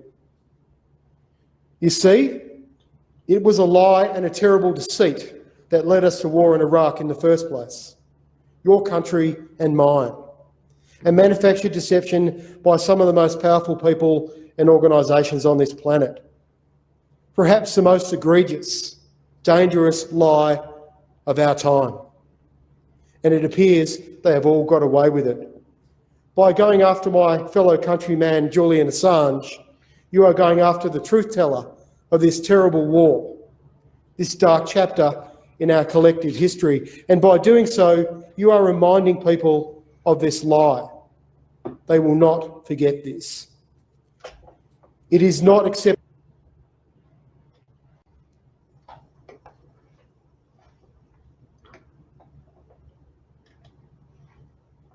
That dude's a beast. That's really the only way to word that. Because we can't even get a U.S. politician to do that. The closest we got was Tulsi Gabbard, Thomas Massey, and that other guy that jumped in to sign the bill. The 3 bills, and that was it. You're muted, Steve. I mean, we can't. The fact that we cannot get a United States elected official to, it's even hard to like getting AOC to even say his name to Jeremy Scahill giving her a softball interview with softball questions, and she had a bullshit answer. You know, and that was after 2 years of us like constantly asking her to speak on it. You know, I remember when I tweeted about the fact that this was the first time she was speaking on it, and people were like, well, did you ask her? Are you kidding me? Of course we asked her repeatedly over and over and over and over. I've called her offices, both of them. I've tweeted at her. I've sent emails. Yes, we've asked. We have absolutely asked. We've asked Bernie Sanders. We've asked Rashida Tlaib. We've asked Ilhan Omar. We've asked Elizabeth Warren. We've asked Tim Ryan, and literally everybody, like people you would like laugh at me for even thinking that it's even possible that these people would ever speak for Julian Assange. Yes, we've asked. So, and we can't get one of them to even say his name, let alone give like this amazing speech. You know what I mean? If it makes you feel better, I've asked my local MP and ended up with a trespass order from my MP's office. Oh, good. Or at least a threat of it. I've asked the Green Party and just got nothing back. I've asked all the parties when we were doing the petition. I've gone into Parliament and given a speech to the British High Commissioner, an MP, a couple of media personalities and an academic in front of the Canadian High Commissioner, and got absolute crap. They said that they said that Luke Harding said he wasn't a journalist. publicly, and WikiLeaks had to retweet that. Kristen Heffernan retweeted my speech and just ripped the British High Commissioner a new one because she whispered into Richard Harlan's ear, and then Richard Harlan said, "Oh yes, I believe that Luke Harding has called Julian Assange not a journalist," and it was just incredible. Like she nudged him to do this, and then so I've been banned from Parliament as well. And now, when I did the action in January, we just went afterwards to the British High Commission and chalked, and I stuck the word corrupt in black and yellow tape on the gate, on the metal gate, just stick chalk. And I got 2 police at my door and an official warning for graffiti and damage of property. And I'm not allowed to touch the British High Commission or go anywhere near it ever again. Otherwise, it'll get ramped up. So, like, that's my 3 attempts, both at MP level, Parliament level, and at British, because I'm a British citizen in New Zealand. I can't even get into the British High Commission. Well, so, I think it's the same story everywhere. We haven't had anyone in politics speak out here, whereas in Australia they have had Andrew Wilkie. They've had a consortium of cross-party people. I think it got up to 14 or something like that, or maybe more. In Britain, they've had numerous people, although then they tend to be removed from Parliament, like Chris, and just said to be an anti-Semite or whatever rubbish they came up with, the Integrity Initiative. I mean, they have to backtrack that, surely, given that has now been exposed as a Bellingcat, BBC, Reuters, MI6 funded number. No, they're still saying it. They'll never backtrack it. They're still saying it. No, it's like Russiagate. They will always say Russiagate over and over and over again, despite the fact that it has been debunked repeatedly. Yeah, and I accosted MPs on it as well, including the MP that was at that meeting. I found her at the World of Wearable Arts outside, and I went up to her, and she was very polite, and then she realised who I was, and I was the one who gave the rogue speech, and then she got all awkward, and she said, "Oh, I don't like the smear factor with Julian," she said. The slime factor. I spoke to a Green MP at a gig that I was playing at, the band that cancelled me. But I was speaking to her because I wanted to know her opinion. She fully Russiagated me back. She said also the slime factor that she's working for women's rights and she couldn't possibly support anyone with even a smear, and she fully bought into the Russiagate narrative. And to be honest, it's just about the same with everyone who you talk to who's in power of politics. And I cannot believe it's pure ignorance. It has to be malicious. It has to be lies, because you cannot be surely in that position and not have a clue what's really going on. I mean, is it possible, do you think? I think people will do a lot of mental gymnastics to convince themselves of just about anything. So, right. And there are a lot of people who are just really not great at, critical thinking. They're just not good at that. I mean, the Rachel Maddow's of the world, she 100% knows what the fuck she's doing. She knows it's nefarious. She knows it's dangerous. She's a Rhodes Scholar. Like, you cannot convince me that she doesn't understand what's happening and what she's doing. And then there are other people who I think are just surface level thinkers, and they hear, like Barry Weiss, like she hears something in the newsroom, like Tulsi Gabbard is an Assad toady. She doesn't even know what toady means or how to spell it, but then she repeats that. It's like repeating a received opinion. Is that the one that was on Jimmy Dore, or was it Rogan? Joe Rogan. She was on Joe Rogan. Yeah. And I think it's got like 5.1 million that's a huge views. Video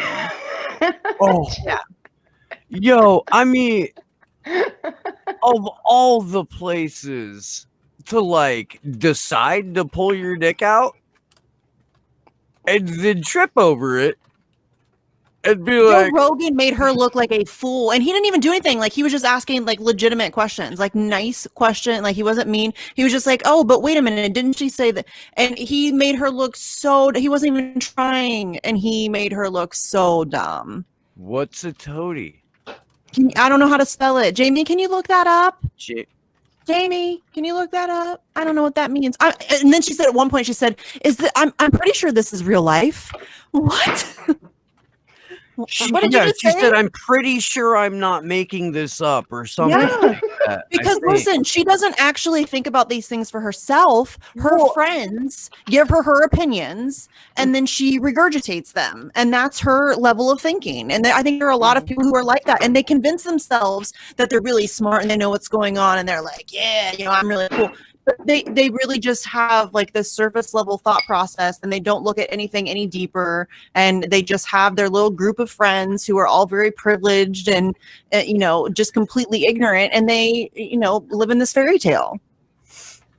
If your group of friends is like, if you're in that bubble and all your group of friends do is figure out what trending opinions are and regurgitate them, and you do that to each other to reinforce how smart and either woke or anti-woke or whatever it is that your reinforcement bubble needs to be, like, all you're going to do is unquestioningly repeat those narratives. And if you go read anything about it, you're only going to read the handful of outlets that reinforce those narratives, and you're going to slander everyone who doesn't.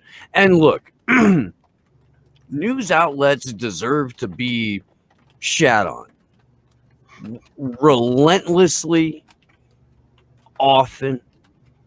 It doesn't happen enough. It really doesn't. It really doesn't, because there's so many. And there's so many like tiers of bullshit. Do you know what I mean?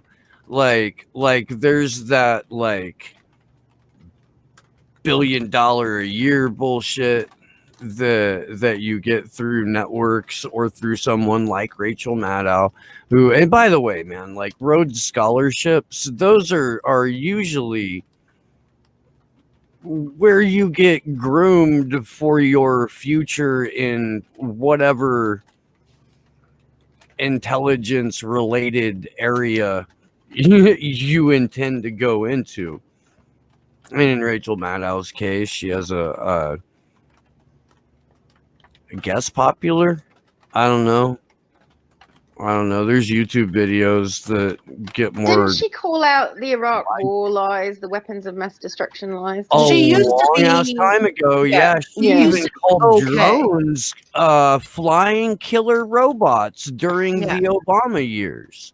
She used to be okay. Like she was never great, because corporate media is corporate media. But there was a time when Rachel Maddow wasn't a complete propagandist piece of shit.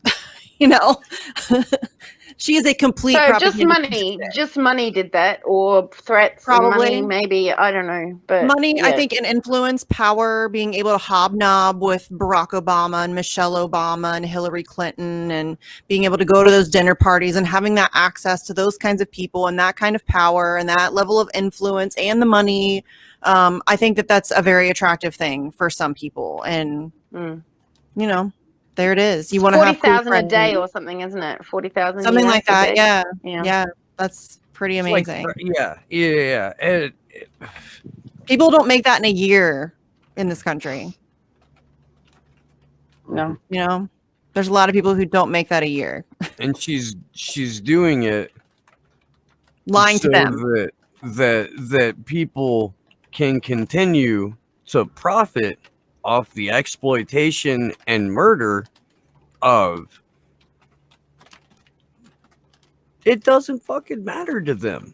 Like, it doesn't. But I mean, currently there's several countries that we're bombing. There's several more that we've destabilized. There's tons more that we're doing it through with economic destabilization. We haven't talked about it in a while. Like, you should go read Confessions of an Economic Hitman. Both of them. You should. Because it's not like it went away after the book came out. If anything, it's got a little bit better, and now they're gonna try it with crypto. They're gonna. Yeah. I don't know how successful that's going to be, but I mean, the attempts are currently being made to game and manipulate the cryptocurrency market. They're trying to do the same thing with silver now too. Mm-hmm.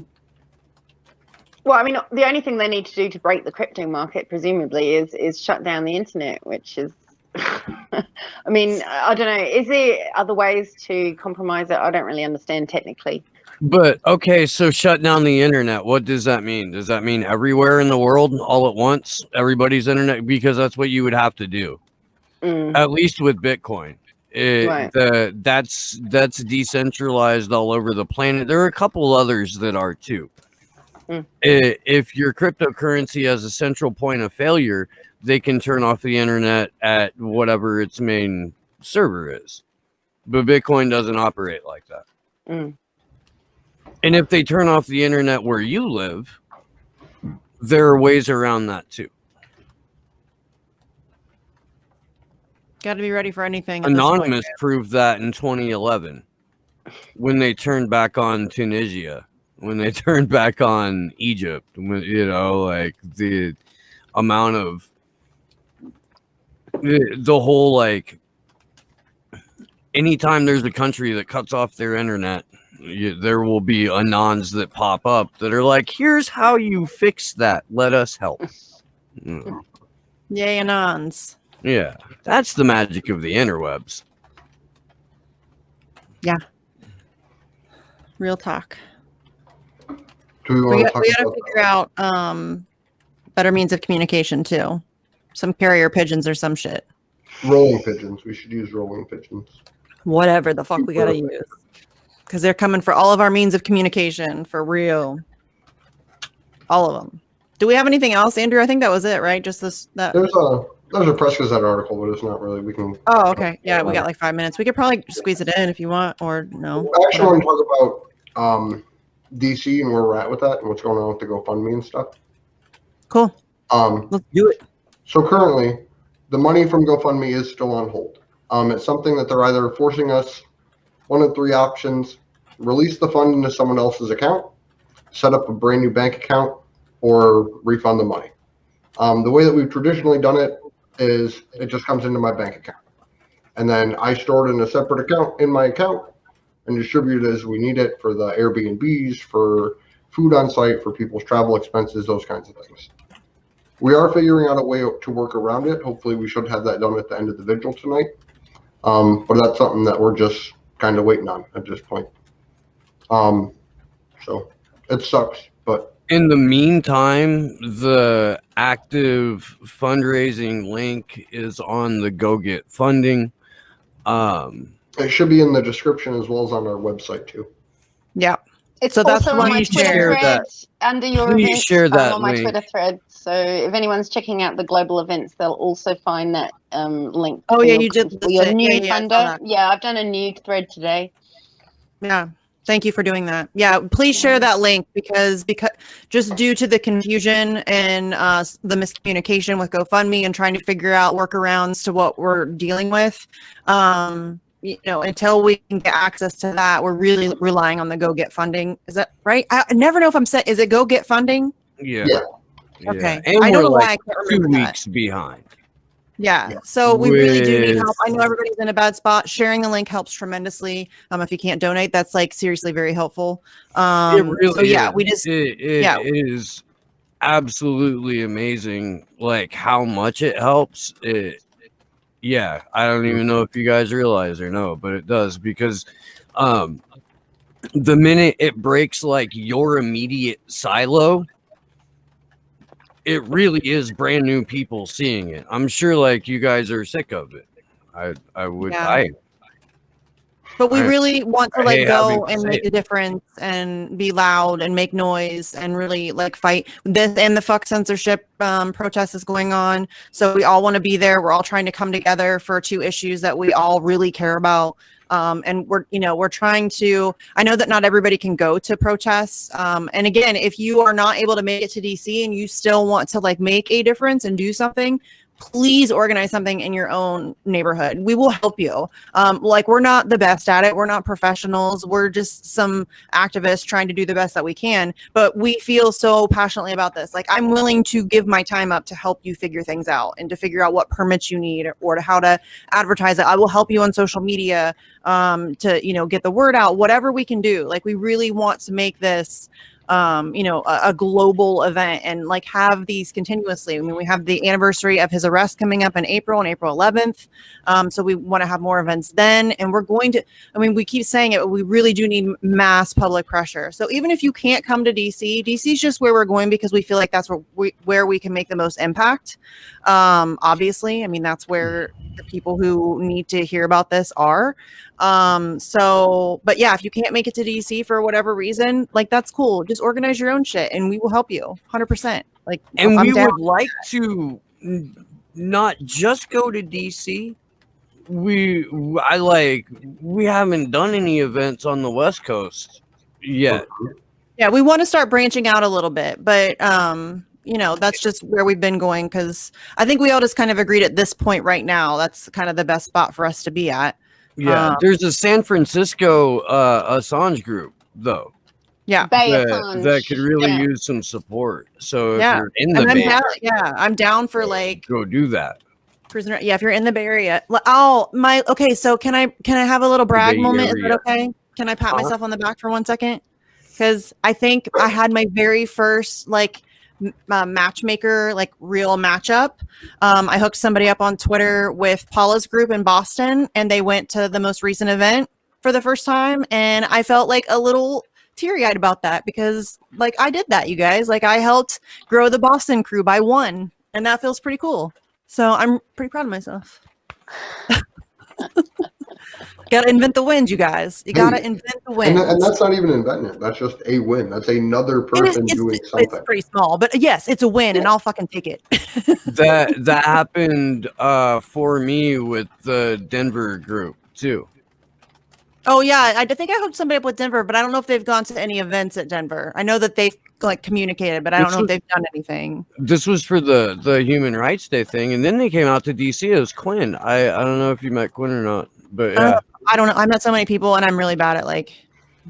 I get overwhelmed in social situations anyway, and I don't remember everything that happens. It's kind of like these shows. Like, I kind of black out a little bit. It's a defense mechanism, I think. I'm uncomfortable. Stop thinking. It's probably not good. 100%. I'm with you. I am. Oh, so good. Alex, if you could please let everybody know where they can find you, where they can find Candles for Assange, and all the other fun stuff. Sure. Yeah. So we have on Twitter Candles #4 Assange.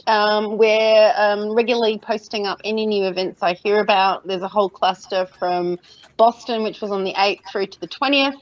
Mostly focusing on trying to get actions for the 17th, and we're helping with graphics if anyone needs anything. We've got that lovely template that you guys did for Clovers for Assange, and I'm just like reworking them for people on my phone.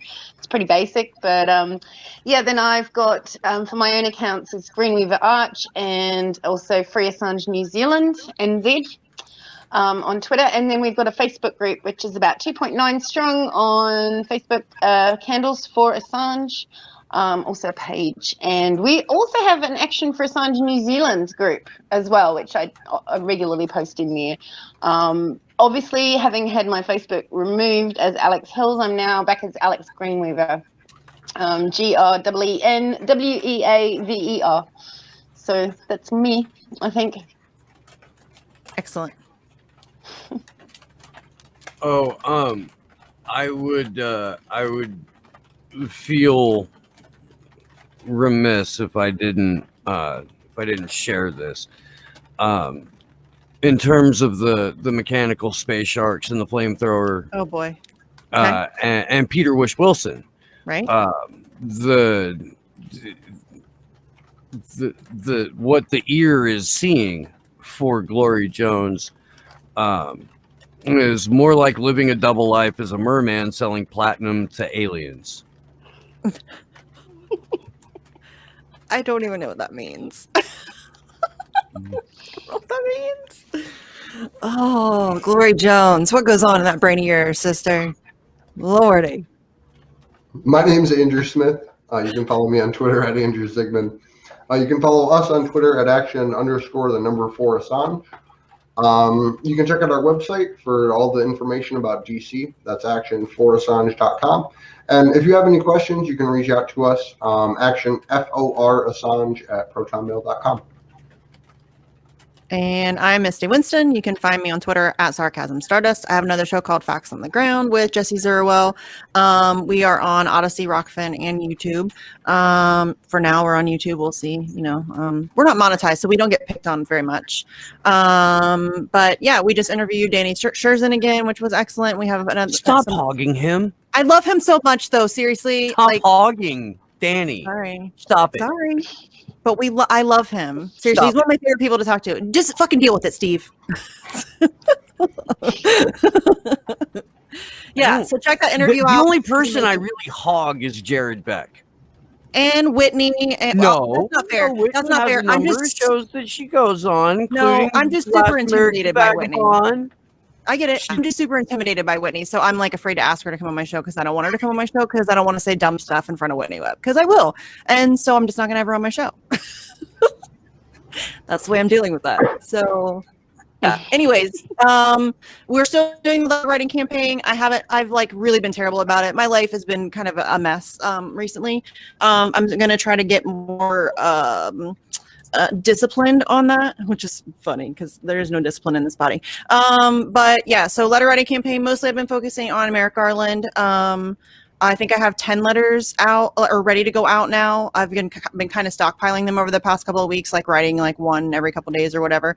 And then also if you want help finding people in your area who are also Assange supporters, hit me up on Twitter. I have a thread going where we're kind of like trying to keep track of each other and people are following each other, connecting, starting DMs. And again, I don't think it's going to be something that like will take, unless you already have like a Boston, like if you're like near Boston or Denver, where there's already an established group. It might take a little while before we can find a lot of people, not a lot, but even like a handful of people to get a group going. But like I think if we just stick with it, we can help people find each other to get more active locally, which would be nice. So yeah, share the Go Get Funding link. I always feel like I'm forgetting stuff, guys. I really should like write shit down, but I'm not that organized. Anyway, whatever. Go ahead, Steve. Our wonderful script. Huh? Our script? Oh, duh. Yeah. See, it's obvious I have a script, you guys. I'm totally scripted. I can't remember shit, and I say dumb things all the time, but I'm scripted. That's the script. Oh, and that's my role. That's my character. Honestly, I deserve an Oscar. Let's be real. I'm Steve Poikin, and I host a show called Slow News Day with my use guys, but your better than your co-host Glory Jones. Glory will be on Fault Lines tomorrow morning at early. I'm gonna go with early. I can't remember the exact time. I'm sorry, Jones. But we'll find out and we'll tweet that out too as well. If you do follow the show on Twitter or follow Glory Jones on Twitter, go check it in about 10 minutes. I'm going to drop some cartoons. Huh?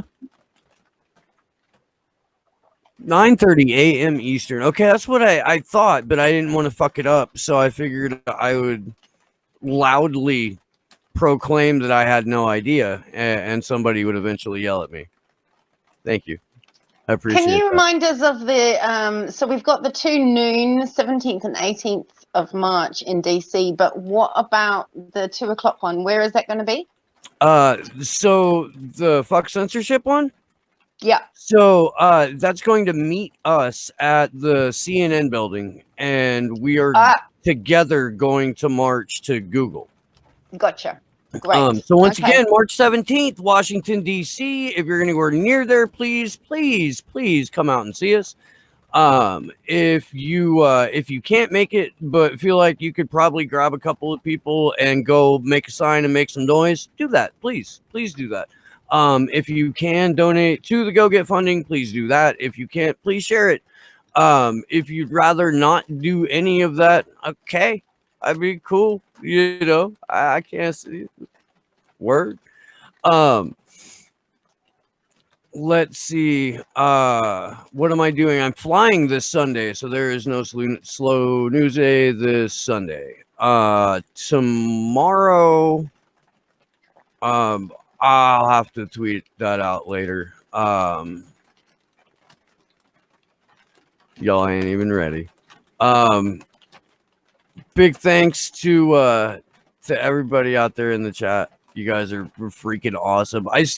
I'm amazed at just how, by and large, just wonderful the slow news day chat is, and the action for Assange chat.